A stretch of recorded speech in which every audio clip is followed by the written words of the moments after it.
Today in an exclusive, we talk to Gabby's family about her life, what they hope for her legacy, and the ongoing hunt for Brian Laundrie. Well, thank you guys for sitting down. So everyone knows, I've introduced the audience to Joe, to you, and Tara. You're Gabby's biological father, and you're the stepmother, but you have been involved in Gabby's life since she was 1? Since she was 1, yes. Yeah, so you've been very active in her life. Yes. And then, Nichole, you're the biological mother. And Jim, you've been involved how long? Since she was 2. Since she was 2. Yeah. So everybody here has been involved parent-wise for really her whole life. Yeah. And also, I want to introduce Richard Stafford. You're the attorney that has helped these guys navigate this very difficult terrain. And I want to say Richard has been terrific to work with, so thank you very much for taking your time to be here. And thanks for all you're doing for these guys as well, because this is a difficult time, and to have someone objective that kind of stays on top of everything takes a huge load off of them. Would you guys agree that he's... Yes. Absolutely. It was unreal. So he's done a tremendous job for us. Stepped right up. Yeah, so Thank you. We appreciate you and appreciate your being here. Joe, let me start with you. When you and I last spoke, which I was sorry for the occasion, but have to say I felt an immediate bond with you, just kind of dad to dad and man to man. At that point, we didn't know about Gabby's fate. No. And since that time, tragically, we do know her fate. We know that she's gone. And I think when we talked, you and I, we pretty much knew that the chances were pretty slim that it was going to be a good outcome. I wasn't naive to the fact, and we were just hoping, of some type of scenario that was just wild but we still had a job to do. We had to find her, we had to bring her home, and we completed that task, so. And how did you learn the news? How did it actually get to you that she had been found? Jim was in Wyoming.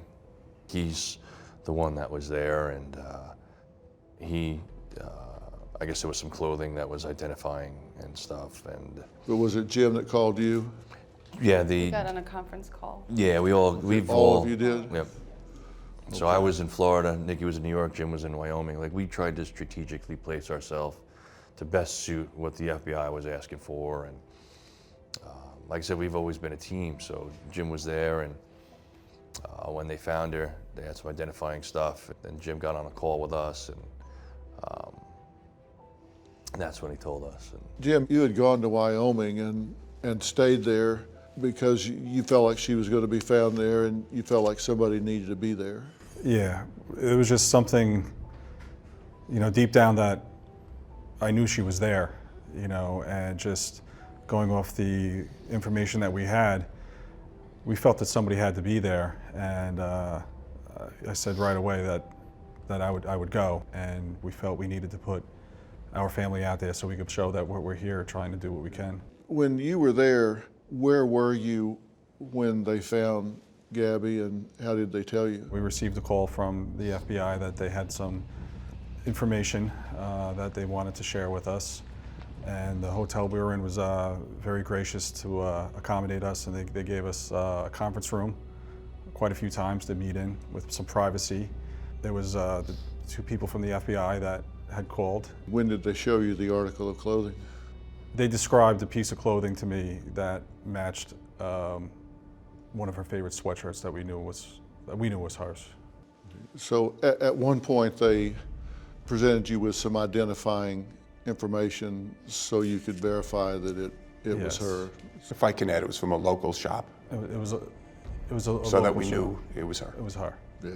And there was at least 4 people in that area that were missing around the same time. One of those persons actually has also recently been found, but there was another girl out there who would closely match the description of Gabby, so that's why they wanted to be very careful about saying we found remains and before the coroner can positively identify. So you had to make this call to Nikki, her mother, and Joe and Tara. Yeah. That had to be the hardest call of your entire life. Yes. We were all crying in the room. Couldn't believe it because we were holding out for hope. I knew what we were potentially going to find when we came here, and I felt that it was my responsibility to make that call. And I was able to compose myself, and we got everybody on a conference call, and I was able to relay it to everyone. Nikki, what did he say to you when you were on that call? What do you remember? He said that they found remains. And we knew it was Gabby. Even though we were hoping it wasn't. It was the hardest thing I've ever had to listen to, and it didn't hit me right away, and for a few seconds. But I knew she was gone. As a mom, I knew she was gone. You're just instinctually, you knew. Mm-hmm. And at what point did your mother's intuition tell you that she was gone? I didn't want to admit it, but I felt it the night I found out the van was in Florida on the 11th. I felt in my heart that she was gone. Just you knew then. Tara, what went through your mind when you heard this? At first, I didn't want to believe it. I think my body just went into shock. It took me a minute, and then just you break down. You just fall and cry and just, it's horrible. It's just horrible, horrible, horrible. Because you have all this hope that maybe she will be found, and you know that it can happen, and it's horrible. At that point, it hits you, and then the questions start pouring. You know, how did this happen? Why did this happen? What could have been done? You know, what did you miss? You start asking yourself a million questions, of course. Mm-hmm. What did you say to yourself, Joe? Listen, I can Monday morning quarterback this all day long. Maybe if I pushed harder, to not do it or plan better, or there's really, she's 22. This is not a 14-year-old girl, going on a school trip here. She's an adult, and she's got to make her decisions. So we respected her decisions. We all of us tried to best prepare her, and she knew what she was doing. This is not like she decided to, yesterday that she's going on a 3-month trip here, She planned this for a while, for like a year and a half, and that made me feel more confident. And anything that I think about in terms of changing it, it's just gonna make me go down that rabbit hole, and that's just not gonna help me either. I mean, you can play what if we'd done this, what if we'd said that, what if we'd done this, what if we'd have seen that? And that is a rabbit hole, and it's a bottomless rabbit hole. There's no way you can ever come up with enough answers to satisfy yourself. At this point, you still don't know exactly what happened, right? You still don't have the results of the autopsy at this point. You don't know how this happened. No.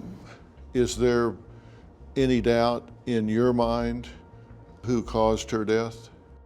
We've been told by the FBI that it's a homicide. Yeah. I'm not gonna say, to be honest. I'll leave that for the authorities and stuff to figure out, but she's gone.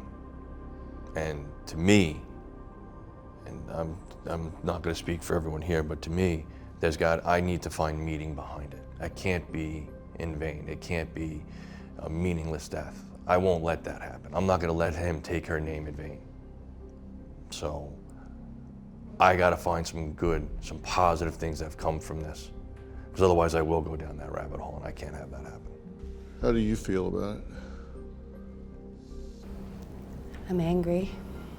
I know who the last person was that was with her. I can't point fingers until we know for sure. but Well, let's talk about what you do know for sure, because we don't know what happened, but we do know that Brian Laundrie came home in her van without her and didn't tell anybody. That's a fact. I mean, that we know. He didn't call you. No, he didn't call tell you. us. He didn't tell you guys. I don't know if he told anyone, but he didn't tell us. That's what I'm saying. The four of you here, he didn't tell anybody here. as far as we knew, our daughter was camping in. We don't know what happened, but we do know that Brian Laundrie came home in her van without her. How do you square that in your mind? Is that why you're angry? Yes. I mean, obviously you're angry that she's gone, but and you don't know what he did or didn't do, but you do know that he came home without her and didn't Yes. tell anybody. It's infuriating. We deserve answers. You do deserve answers. And to pretend that that's not infuriating is disingenuous, of course. And you do know, at least his parents have said he did come home. None of you saw him in the house, but you know his parents said he came home. Well, the van had to get there somehow. That's had to- right. The van got there, and whatever happened with his parents after that, I don't know. But We can only speculate. We don't know. yeah, I honestly don't know. And to be honest with you, they probably wouldn't tell the truth to begin with. So whatever. Joe and Nichole both called Roberta asking if... Not just Called Yeah, and text. Roberta. Any phone number I get for that family. There were a couple numbers for the Police mom. officers called her. Detectives called her. But you all called. Yes. Oh, we You called. called, Yes. you called. I can't tell you how many times. She called. You called and you He called. called. And what did you get? No response. Voicemails. Nothing. Voicemails. And then I would send texts on top of that. No response. One of the texts, we're going to call the police, right? You know, just letting you know, because we have no idea. No responses. No, a normal parent, when you text someone that they're going to call the cops because you can't find your child, they would reply. Nothing. No response, no nothing. So he leaves with your daughter in her van, comes back without your daughter in her van, and you contact the parents and say, what the hell? Give us some information. Stonewall. We actually didn't Well, know at the that van point, was in yeah. Florida at the time when we contacted her. I was just worried I hadn't heard from her. So You didn't even know I the didn't van know was about back. the van until the didn't know 11th. We actually thought they were both missing at that point in time when we were calling them. I was worried about both of them. And when did you learn the van was back? The night of the 11th, when I reported her missing, the detective came to my door and let me know that the van was in Florida. And that's when you said you knew bad news. Well, it was a combination of that and that he requested to speak to a lawyer and wouldn't speak to the Yeah. police department. Lawyered up, no cops. Correct. Well, to be honest, we don't even know if he did that. That's what the parents did. That's what they did. They had papers at the door, handed it to whoever knocked on the door, talked to the attorney. Yeah. I mean, that's not how you parent. You think they owed you an answer? I think they owe me more than that. You know, I'm a dad. I make my kids stand up for their decisions. You know, if they make a mistake, I'll help you. I'll walk you through that path, but you're gonna own up to your mistake, because that's what a parent does, not what they're doing. I'm sorry. Do you think they know where he is now? If they do, you believe they should pick up the phone and tell you? Somebody needs to start talking. I do believe they know a lot more information than they're putting out there. You need to do the right thing and have them own up to it, whatever it may be, whatever the consequences may be, and that is part of being a parent. And this is about a woman that lived in their house, that was at one point engaged to their son, and they won't talk to their family. They won't reach out and explain that their daughter's missing. They ignore the phone calls. Yeah, that's the thing. These parents, and I'm glad you brought that up, because these parents had a relationship with Gabby. It's not a stranger. They lived under the same roof. They shared their home. They shared their lives with this young woman. And then all of a sudden, just turn their back and stonewall. And that's cold. And I have a question for you as a defense lawyer here. Yes. Because, you know, I worked for years, mostly on the defense side of the docket, at a jury level, in trial. And I always look at what's the story you're going to tell the jury ultimately.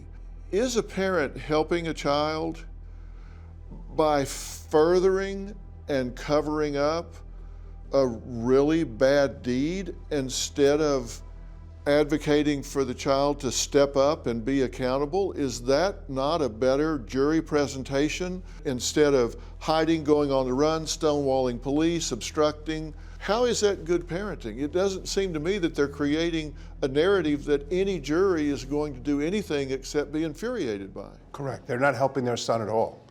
That when you look as a prosecutor, we don't know what happened here. Now, I'm sure the FBI has a lot more evidence than we have. You can look at his state of mind by his actions. And he ran, he stole her credit card, he used her credit card to get home, and then ran from the police. That's going to show a lot what he was thinking back then. I'm hoping the parents are watching this because everything he's doing is making him look more and more guilty, more and more culpable, more and more insidious than any other thing he could possibly be doing. It's showing no remorse, it's showing no empathy. Everything he's doing is to his detriment right now. Correct. And again, I don't know what story he's going to try to tell, but it's not going to make any sense when you put it together with his actions from that moment forward. That he's running, that he's hiding, that he's trying to deceive everybody around him. And people who have nothing to hide nothing. So why not be completely transparent? I'll even take a little bit of hazy, you know? I mean, if you get transparent, I mean, they're not going to do that, but I mean, it's just a black. There's nothing there. They got nothing, and they're not going to start now, I'll tell you that. And nothing's going to bring her back, but you feel like you're entitled to answers, that it helps you to know, to complete the story, to complete the circle, if you know what happened and how and why. It helps you know. I feel like I need to know. Part of the closure. It's like if you could orchestrate a bad strategy for everybody involved, this is it. Correct. And I'm hoping they're listening to this. I hope that they are listening right now to say, we're not helping anybody here. We're not helping Brian. We're not helping ourselves. We're not helping Joe and Tara. We're not helping Jim and Nikki. We're not helping anybody here. We're being destructive at every possible turn for everybody involved. But I don't think they're going to listen. They didn't help us find Gabby. They're not helping us find Brian. We couldn't find Gabby. What did we do to find Gabby? I mean, we did anything to find Gabby. We talked to everyone we could, get on as many cameras as we could. What did they do to find Brian? They called the cops, haven't done a thing since. I haven't seen them on any TV shows find Brian. Why do you think that is? We couldn't find Gabby. What did we do to find Gabby? I mean, we did anything to find Gabby. What did they do to find Brian? I haven't seen them on any TV shows find Brian. Why do you think that is? Well, there's two reasons, of course, that are obvious. Number one is they already know where he is. Number two, they don't want him found. Is there another explanation? If there is, somebody tell me, because I don't know. I've done jury trial after jury trial after jury trial, criminal, civil, every possible way. I'm telling you, I would never advocate for this strategy ever, under any theory whatsoever. It just tells me that these people are on self-destruct. And I'm sorry for you guys that you're having to live with that and deal with that, because somebody is not being realistic here. It's almost like living in a soap opera. Like it's just a bad show. Like you don't think things like this would happen in real life. It's unfathomable. It really is. It's an emotional roller coaster. It makes no sense. Our emotions are already all over the place, and now this just plays with them. And they have the key, and then They threw the key away. they don't care. Let me ask you guys for your opinion, and you have an opinion, and you're entitled to it. I think at first, many people thought that Brian was so distraught that he went off and killed himself, took his own life. Do y'all now 100% believe that he is out there hiding somewhere? You believe he's hiding somewhere? You believe he's hiding somewhere? Do you believe he's hiding somewhere? I do. Why do you believe that? Because he's a coward. Flat out. I'd use some other words, but I can't use them on your show. He's a coward. He's too coward to kill himself, too coward to come forward. Yep. He's just on the run. Anyone that lived in that house is a coward. And they don't know how to stand up for their actions. They are. Where do you think he is likely at? You know him. You know what he is, does, knows. Is he living off the land somewhere? Possibly. Does he have that skill set? I believe so. I mean, is he an environmentalist, survivalist type? I mean, he knows camping, knows... I believe he bragged about that, like that he was good at that stuff. So he's likely in the woods or the mountains or somewhere, somehow, living that way? Somewhere Possible. off the beaten path somewhere. Just thinking he's not going to get caught, I guess, or Or it'll just go away. I don't know. or it'll, yeah. The reason I ask that is because every market that's big enough to have a television station, we're on in right now. So if everything that we can say that helps people to know where to pay attention helps. So knowing that he does brag about being able to camp and fish and live in the woods and off the land and stuff like that, people have cameras up. You got millions of eyeballs and cameras. It worked with Finding Gabby. Yes. People go on these trips, people take photos, videos, and you might not be aware of what is in the surroundings behind you because you're focusing on that picture that you want to take. Yeah. But a lot of these people went back and looked into these things, and that's when they found a video, or they found a picture, or they remember something. The same thing can apply here. Problem is we don't know where. Again, it goes back to the same problem we had last time. It could be anywhere. They had such a head start because they didn't pick up the phone, so they got up. Which is why everyone needs to pay attention. Yeah. North Carolina authorities are investigating calls that Brian is hiding on the Appalachian Trail. Do you think he's capable of doing that?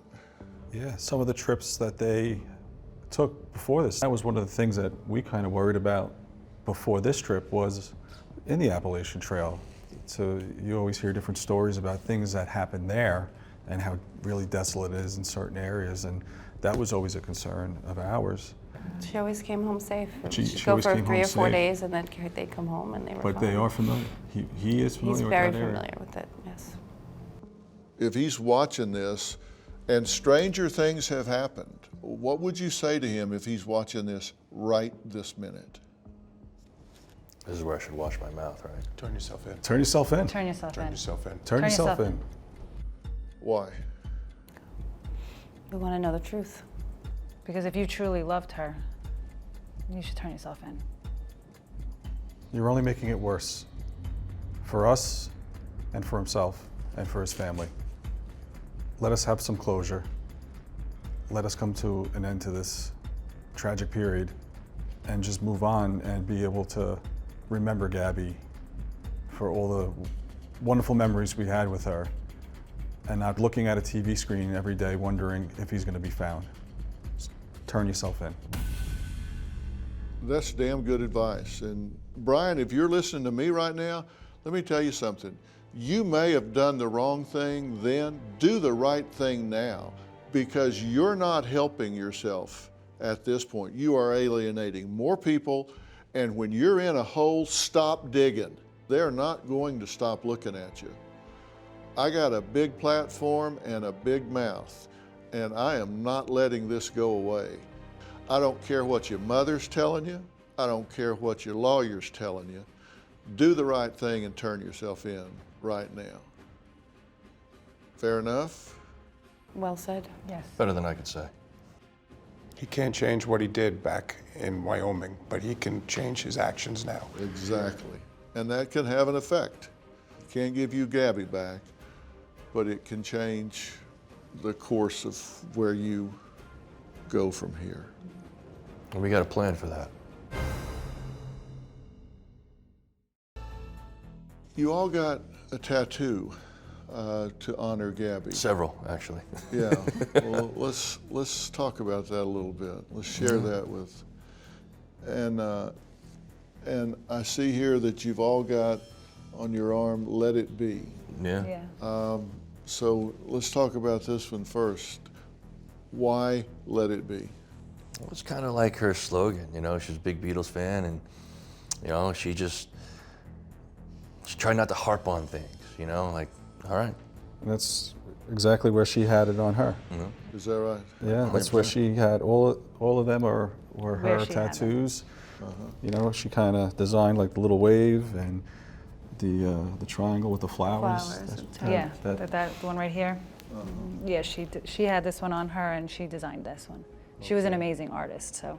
And tell me about this. She drew it. triangle She drew with it. Flowers. Yeah, she drew it. She drew it. She That was her. wanted something, she wanted to start getting arm tattoos, so she sat and she just doodled until she found something she liked, and I said, that's the one, that's pretty, and she got it. She actually, before she left on her trip, bought a tattoo machine. I bought her a tattoo We machine. bought it for her. And I wasn't too quick to let her try on me, but our son was like, yeah, go for it. And he actually got a tattoo. 18, He's so. 18. You know, so it was his like graduation present from his sister.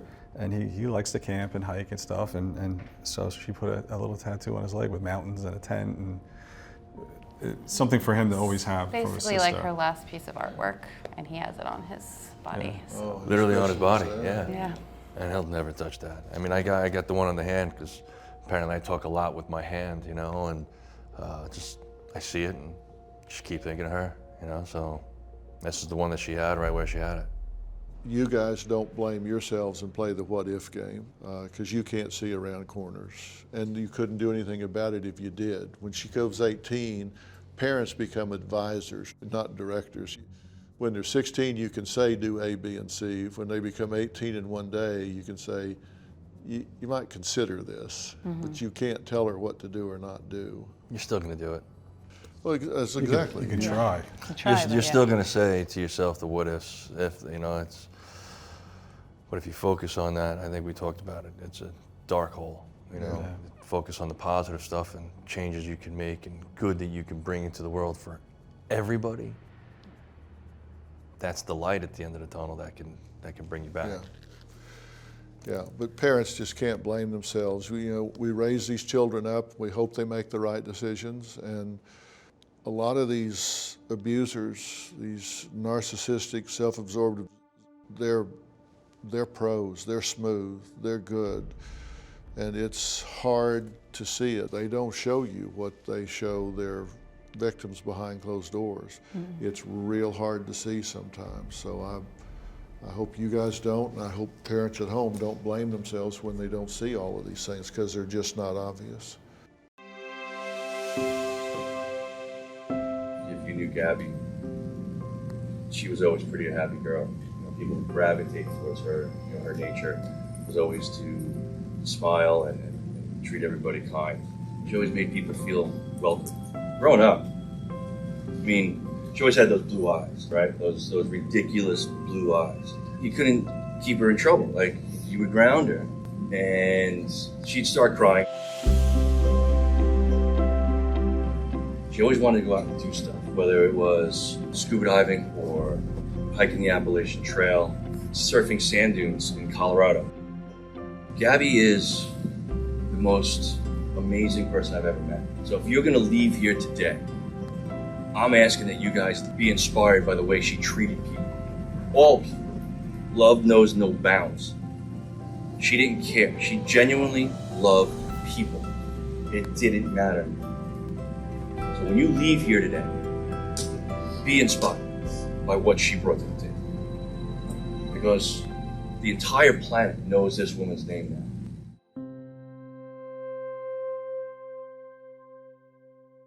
Unfortunately, we're out of time today, but there is a lot left to discuss with the family of Gabby Petito. A Dr. Phil exclusive. She's gone. I'm not gonna let him take her name in vain. The first ever sit down with Gabby Petito's parents. Somebody needs to start talking. Is he living off the land somewhere? Does he have that skill set? He bragged about that, like that he was good at that stuff. New Dr. Phil.